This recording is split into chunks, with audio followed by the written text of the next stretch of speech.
Améliorer la santé de la mère et l'enfant, c'est l'objectif du plaidoyer de haut niveau de la Société des gynécologues obstétriciens en marge de son 11e colloque. Et c'est le seul titre au menu de cette édition. Mesdames et messieurs, bonsoir et merci de choisir la télévision de la famille pour vous informer. Sans transition, un plaidoyer de haut niveau à la faveur de son 11e congrès. C'est l'initiative de la Société des gynécologues et obstétriciens du Burkina Faso qui sont en conclave depuis le 3 juin dernier dans la capitale burkinabé. L'idée est de donner de la voix afin de réduire les décès liés aux hémorragies post-partum. Les précisions avec Delphine Banissi et Emmanuel Sango. Un dîner gala pour lancer un plaidoyer de haut niveau afin de faire un focus sur la lutte contre les hémorragies post-partum, principale cause de la mortalité maternelle au Burkina Faso. C'est l'idée de la Société des gynécologues et obstétriciens du Burkina Faso à l'occasion de leur 11e congrès qui se tient à Ouagadougou. Et pour le président de la SOGOB, c'est une interpellation à l'endroit du gouvernement, de la société civile et des partenaires techniques et financiers en vue d'apporter de l'innovation dans la prévention et la lutte contre les hémorragies post-partum. Alors, il y a un certain nombre d'innovations que nous avons présentées au cours de cette soirée de plaidoyer et demander à ce que le ministère de la Santé puisse faire en sorte que ce produit et ces produits puissent être dans toutes les formations sanitaires du Burkina Faso afin de renforcer les capacités des équipes soignantes pour prévenir l'hémorragie du postpartum. Il s'agit de l'introduction d'une nouvelle molécule qui est un médicament qui s'appelle la carbétocine, qui va permettre de prévenir les hémorragies du postpartum après tout accouchement. Aussi, nous avons souhaité introduire des sacs d'évaluation pour permettre aux professionnels de santé de quantifier les saignements qui surviennent après un accouchement afin de prendre des mesures qui s'imposent si toutefois nous sommes en présence d'une hémorragie importante du postpartum qui pourrait avoir des complications drastiques. Des innovations qui pourraient donc accélérer considérablement la réduction de la mortalité maternelle au Burkina Faso. Les produits que nous avons jusque-là sont efficaces, mais vous conviendrez que ces produits ont atteint le maximum de leur efficacité. Nous avons utilisé ces produits depuis 40 ans et ça nous a permis de réduire la mortalité maternelle au tiers. Il y a 30-40 ans, nous étions à plus de 600 décès pour 100 000 naissances vivantes. Et aujourd'hui, nous sommes à 198 pour 100 000 naissances vivantes. Nous avons donc fait des progrès. Nous avons fait des progrès avec les produits justement que nous disposons. Mais grâce aux progrès scientifiques, nous avons découvert de nouveaux produits qui sont encore beaucoup plus efficaces et une autre manière de faire qui peuvent nous permettre d'avoir encore de grands résultats si toutefois nous les introduisons dans notre circuit pharmaceutique. Et aussi si toutefois nous apportons quelque chose pour accompagner l'introduction de ces nouveaux médicaments. C'est de ça qu'il s'agissait et nous avons présenté ces deux innovations pour interpeller le gouvernement, le ministère de la Santé, la société civile, tous les détenteurs d'enjeux afin que nous puissions ensemble investir dans ces deux innovations pour accélérer la réduction de la mortalité maternelle au Burkina pour qu'en 2030, nous puissions éradiquer tous les décès maternels évitables, surtout par hémorragie après un accouchement, et c'est à la portée du Burkina. Un plaidoyer ayant eu écho favorable auprès de l'émissaire du ministre en charge de la Santé. Après Abidjan, N'Djamena, Cotonou, c'est Ouagadougou qui s'apprête à abriter le séminaire international de louanges et d'adoration SILA 2025. Prévu pour se tenir du 2 au 12 août prochain, eh bien, les organisateurs ont tenu un point de presse pour inviter les chantres et conducteurs de louanges à ne pas se faire compter cet événement. Présent pour nous, Abibalaï Boureima. Pour la gloire de Dieu, j'ai l'honneur de vous inviter à ce rendez-vous. Ce rendez-vous, c'est la 12e édition du SILA, le séminaire international de louanges et d'adoration. Après Abidjan, N'Djamena et Cotonou, Ouagadougou se prépare à accueillir cet événement de grande envergure, l'œuvre d'un mouvement dénommé les Chantres Unis du Burkina, qui ont tenu un point de presse pour dévoiler le chronogramme de ce séminaire consacré à la louange et à l'adoration. Et pour atteindre les objectifs de ceci-là, les organisateurs invitent les églises à les soutenir. C'est d'abord la mobilisation des chantres dans les chantres et conducteurs de louanges de toutes les églises. La mobilisation également des églises, des chrétiens, membres des différentes dénominations. Parce que le SILA regroupe les chantres de toutes dénominations chrétiennes confondues. Ce n'est pas seulement donc toutes les églises qui sont donc membres de la FEME. Également, nous avons besoin pour la réussite de cet événement de mobiliser des ressources parce que nous allons accueillir près de 1000 personnes. Ces personnes viendront de l'étranger et nous voulons pouvoir les accueillir dignement en les logeant, la restauration, les déplacements et également donc toute la logistique pour l'organisation de l'événement.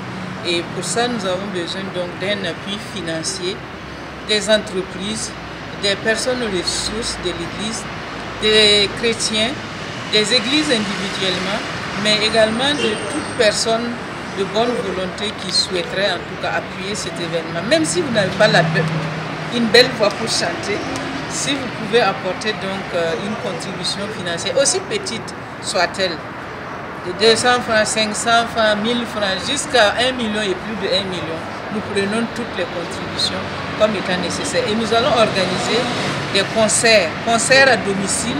S'il y a des chrétiens qui voudraient nous accueillir en tant que groupe de professionnels de musique pour des concerts à domicile et nous payer, nous sommes contents pour faire ça. Le SILA se tiendra du 2 au 12 août 2025 à Ouagadougou avec plus de 1000 participants attendus qui viendront de l'Afrique, l'Europe et l'Amérique. Faire de la louange un vecteur de cohésion sociale au Burkina, c'est l'une des attentes de ce SILA 2025. Et nous attendons de ce SILA-là une occasion de rafraîchissement pour le peuple, une occasion pour impacter notre nation sur le plan spirituel, mais aussi sur le plan, je dirais, social, parce que la louange est aussi vecteur de paix, la louange est vecteur de cohésion sociale, la louange est vecteur de joie. Et nous pensons qu'à travers ce SILA, nous allons être comme un canal pour faire en sorte que la paix s'installe au Burkina Faso de manière encore beaucoup plus rapide. Je prends ici la parole au nom du président de la FEME. Fondée en 2006, les Chantres Unis du Burkina Faso est une association évangélique dédiée à la promotion et la restauration du ministère de louange et d'adoration, permettant aux chantres de se perfectionner et d'être une bénédiction pour la communauté. Merci Seigneur Père d'être présent parmi nous. Clap de fin d'apprentissage pour les pensionnaires du centre de formation en coupe-couture de l'association Tira Wendeyida. Ce sont 26 pensionnaires de ce centre qui ont reçu le parchemin de fin de formation samedi dernier en présence de familles, amis, parents, connaissances. Et également étaient présents les responsables coutumiers, religieux et administratifs. Pour nous, le point est donné par Delphine Sawadogo et Gédéon Tapsoba.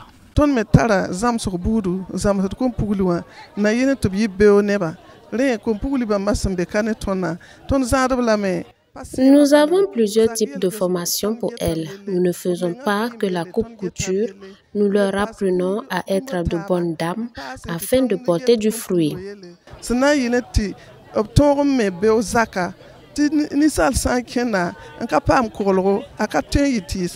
Elles sont jeunes filles ou jeunes dames. Elles ont appris 3 ans durant les différentes techniques de la coupe-couture. Les pensionnaires du centre de formation de l'association Tega Wendeyida ont reçu le parchemin de fin de formation ce samedi 31 mai 2025. Enthousiastes, ces nouvelles couturières sont pleines de projets. Je suis sortie, j'ai eu mon diplôme.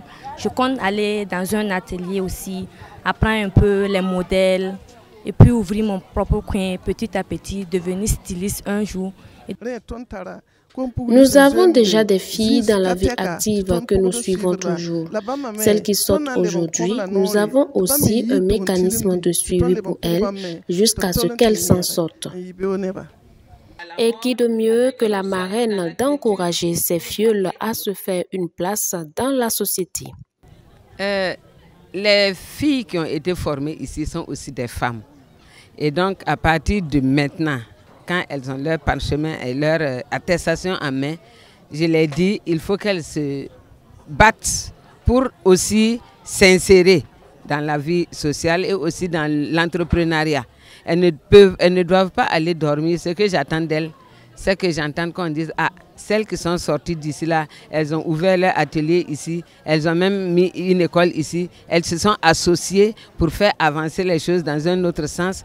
Porte-parole du ministère en charge de la formation professionnelle, Dame Bikaba, salue la qualité des enseignements dispensés au sein de ce centre. Nous avons vu que vraiment au sein de ce centre, l'apprentissage est de qualité.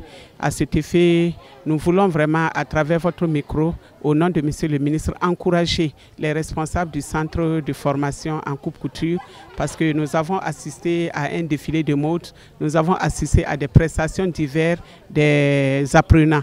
Et à cet effet, au nom de Monsieur le ministre, nous encourageons vraiment les acteurs, la communauté éducative, les parents d'élèves et tous ceux qui sont venus accompagner cette initiative. Cérémonie de sortie, occasion de présenter le fruit de leur apprentissage à travers un défilé de mode.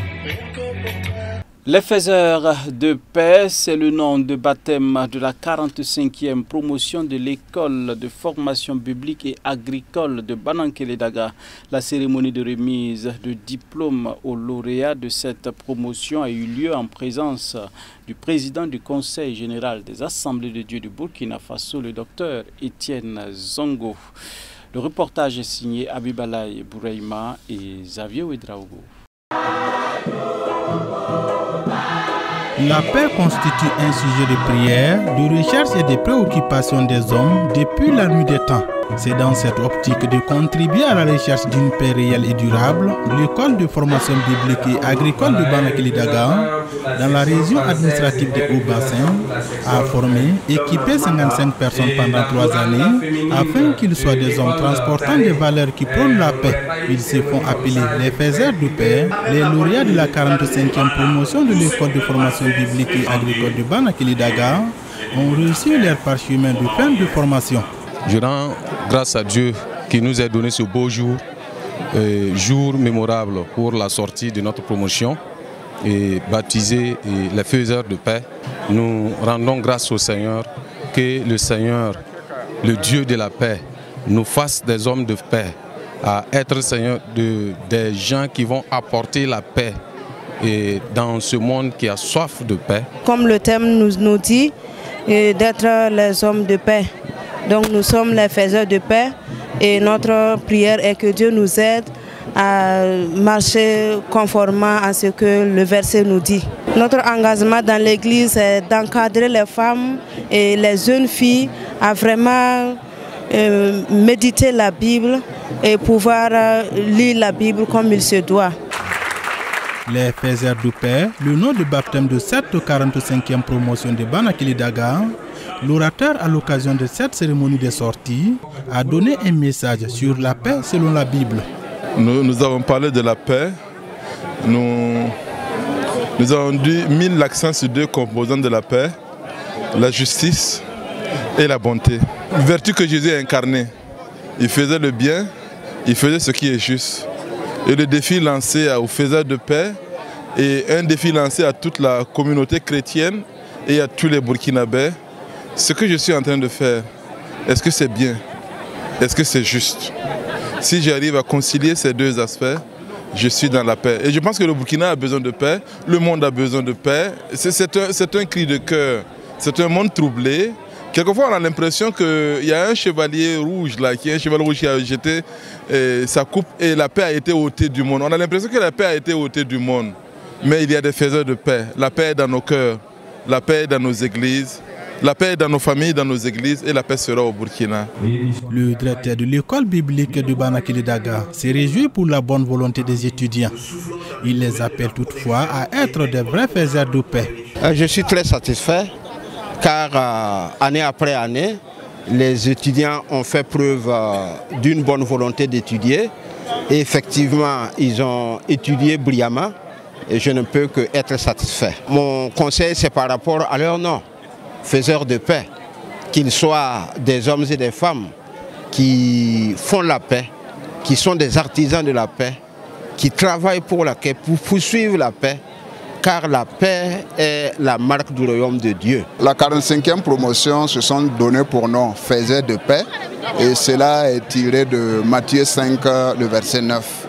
Et ce nom a été tiré en tenant compte aussi du contexte. Nous savons que le Burkina Faso vit une situation difficile qui demande la paix et aussi la paix est une nécessité pour l'Église. Donc je pense que c'est ce contexte-là qui a inspiré le choix de ce thème et nous apprécions parce que la Bible nous invite à être des faiseurs de paix. Donc la paix est un devoir pour chaque chrétien. Présent à Banakili-Daga dans le cadre de cette cérémonie de remise des diplômes, le président du Conseil général de l'Église des Assemblées de Dieu du Burkina Faso a donné aux lauréats les recommandations de l'Église nationale. Nous croyons fermement que Dieu parle et Dieu a parlé à son Église pour leur demander que désormais, pour l'agrandissement du royaume de Dieu au sein de l'Église des Assemblées de Dieu, nous avons besoin de marcher sur la parole de Dieu qui est la vérité, la lumière et qui conduit à bon port. Ensuite, il faut que chaque serviteur de Dieu, pour bien diriger, doit être oint de l'Esprit de Dieu. Et cet Esprit de Dieu, cette puissance qui va amener tout serviteur à suivre la ligne droite que le Seigneur voudrait. Et en dernière position, si nous sommes équipés de l'onction du Saint-Esprit, nous pourrons faire passer le message avec rayonnement de cette parole de Dieu. C'est ce que j'ai voulu faire comprendre aux lauréats. Et ainsi, ils seront des faiseurs de paix, comme leur nom l'indique. Une école d'excellence en matière de formation intégrale au service de l'Église et de la société, l'école de formation biblique et agricole de Banakili-Daga a remercié ses partenaires pour l'accompagnement. À travers son canal de communication dénommé Le Chandelier, l'école de Banakili-Daga a présenté ses différentes réalisations et celles à venir. Et c'est sur cette note que nous mettons un terme à cette édition. Dames et messieurs, merci d'avoir été des nôtres. Prenons rendez-vous pour les actualités sur la télévision de la famille. Bonsoir chez vous. À demain.